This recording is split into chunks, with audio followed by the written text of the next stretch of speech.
Hello friends, welcome back to my channel Study Media. सामाजिक विज्ञान कार्यपुस्तिका भूगोल का अध्याय 3। अध्याय का नाम है हमारी बदलती पृथ्वी।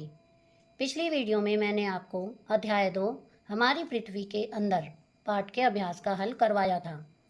अगर आप मेरे चैनल पर नए हैं और अभी तक आपने मेरे चैनल को सब्सक्राइब नहीं किया है तो प्लीज़ सब्सक्राइब कर लें और बेल आइकन को ज़रूर दबाएं। मैंने अपने चैनल की प्लेलिस्ट में सब्जेक्ट वाइज लिस्ट डाली हुई है।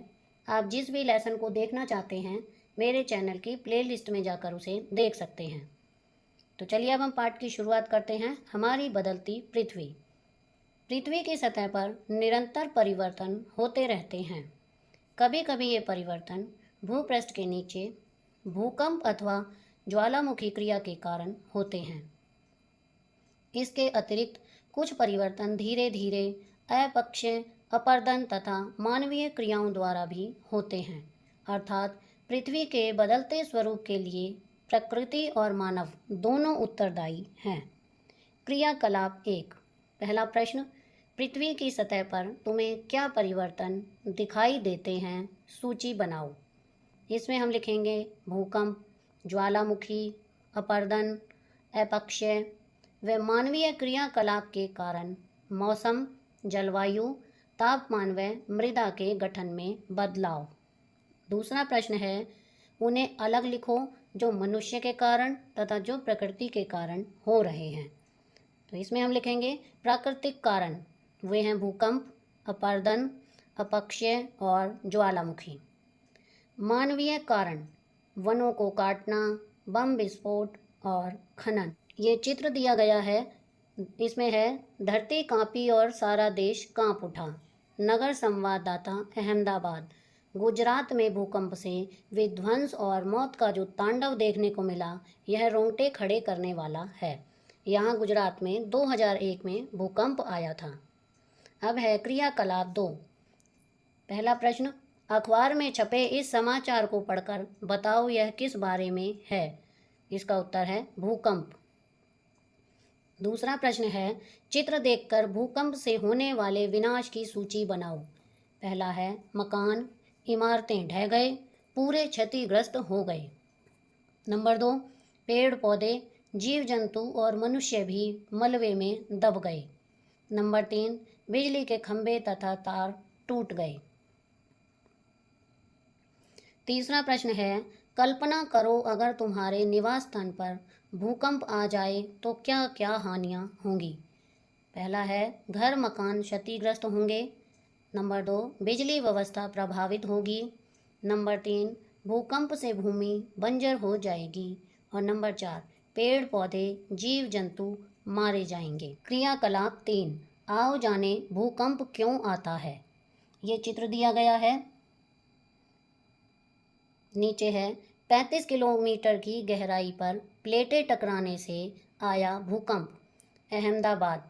गुजरात में भयानक विनाश लीला मचाने वाला भूकंप धरती की सतह से 35 किलोमीटर से भी कम गहराई पर दो भूस्तरों के टकराने से आया। भारतीय प्लेट उत्तर की ओर यूरेशियाई प्लेट से टकराई और सुदूर दक्षिण से लेकर उत्तर में नेपाल तक धरती कांप उठी। भूपटल का ऊपरी भाग 100 से 150 किलोमीटर तक एक पतली किंतु दृढ़ परत है जो 6 प्रमुख हिस्सों में, जिन्हें प्लेट्स कहते हैं, बटी हुई है। ये प्लेटें गतिशील हैं एवं इनके किनारे पर ही सभी विवर्तनिक घटनाएं जैसे ज्वालामुखी, भूकंप आदि होते हैं।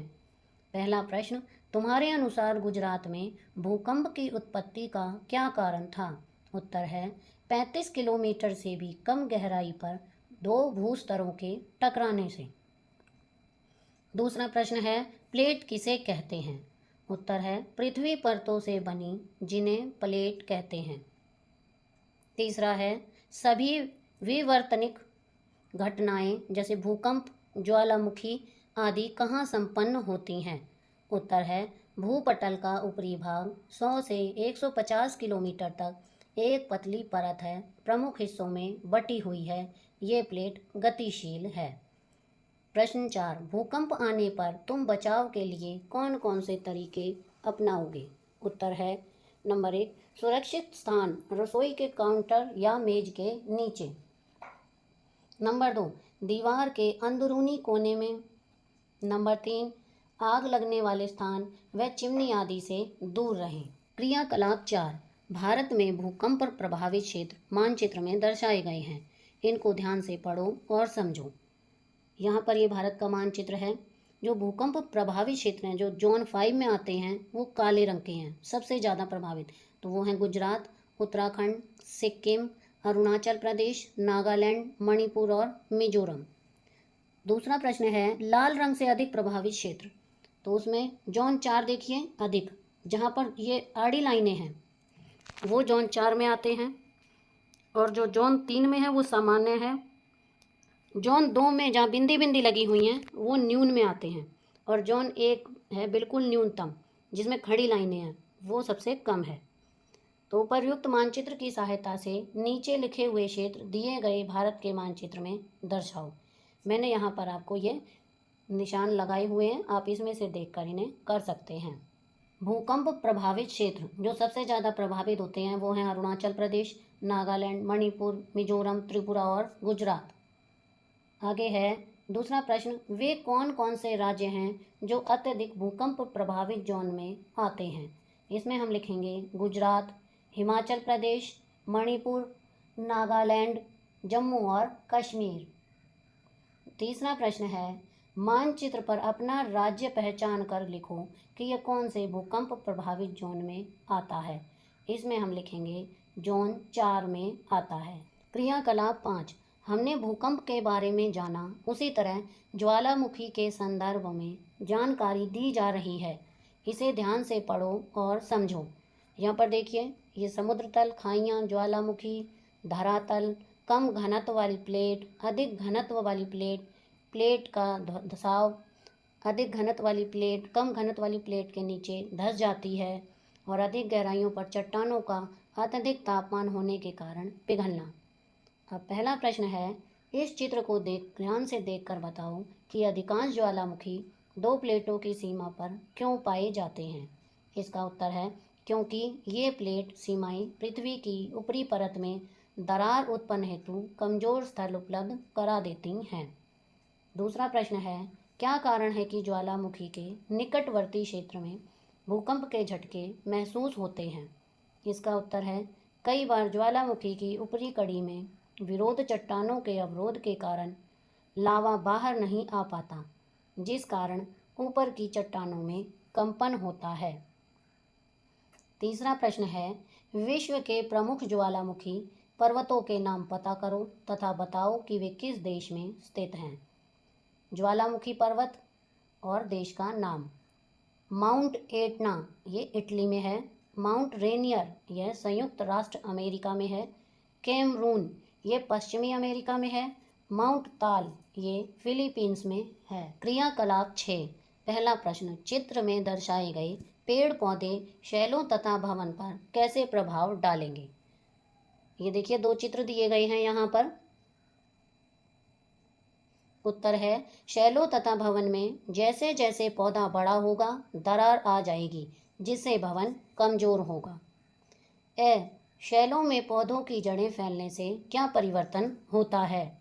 इसका उत्तर है, शैलों में पौधों की जड़ें चट्टानों शैलों पर दबाव डालती हैं, दरार पैदा होगी, शैल चट्टान टूटती हैं, इनका अपक्षय होता है।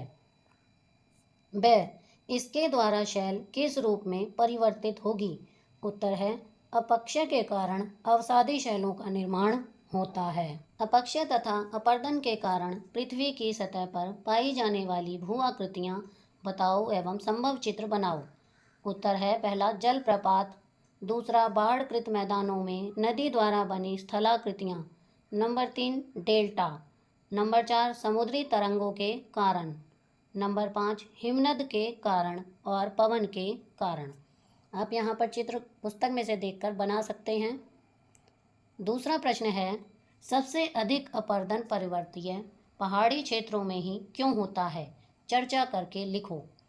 उत्तर है, नंबर 1 हिमनद के कारण, नंबर 2 पहाड़ी व ऊंची चट्टानों से सीधी ढलान से, नंबर 3 पानी नीचे गिरने के कारण। तीसरा प्रश्न है, मरुस्थलीय क्षेत्रों में अपरदन का मुख्य कारण क्या है? उत्तर है, रेगिस्तान में पवन अपरदन एवं निक्षेपण का प्रमुख कारण है। क्रियाकलाप 7, यहाँ पर ये 2 चित्र दिए गए हैं।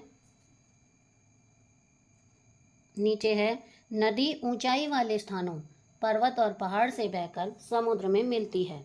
जब नदी समुद्र के पास पहुंचती है तो उसमें मिट्टी के बहुत महीन कण घुले रहते हैं। जब नदी समुद्र में मिलती है तो यहाँ नदी की गति अत्यंत धीमी हो जाती है, इसलिए ये मिट्टी के कण नीचे जमने लगते हैं और एक समतल सतह बनाते हैं। इससे बनी आकृति डेल्टा कहलाती है। यहाँ नदी आगे बढ़ने के लिए रास्ता खोजते हुए कई शाखाओं में विभक्त होते हुए समुद्र में मिल जाती है। कुछ नदियाँ जब समुद्र में गिरती हैं तो वे डेल्टा नहीं बनाती, उनका मुंह थोड़ा चौड़ा हो जाता है, इसे एस्चुरी कहते हैं।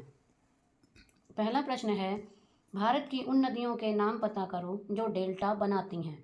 उत्तर है, गंगा, कावेरी और महानदी। प्रश्न ब, भारत की उन नदियों के नाम पता करो जो डेल्टा नहीं बनाती हैं। उत्तर है, नर्मदा और ताप्ती नदी। स, क्या तुम्हारे क्षेत्र में कोई नदी है?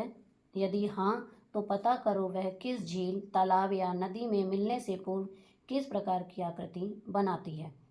तो इसमें हमारे यहाँ कोई नदी नहीं है, इसलिए मैंने यहाँ पर लिखा है नहीं।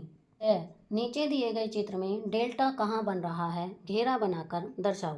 ये चित्र दिया गया है, ये देखिए चाप झील है और नीचे ये डेल्टा बन रहा है। दूसरा प्रश्न है, नीचे दिए गए चित्रों की सहायता से अनाच्य छादन के मुख्य कारकों का वर्णन करो। अपक्षय और अपरदन की प्रक्रियाओं को अनाच्य छादन कहते हैं। पहला है, हिमनद अपने नीचे की कठोर चट्टानों से मिट्टी और पत्थरों को अपर्दित कर देती है।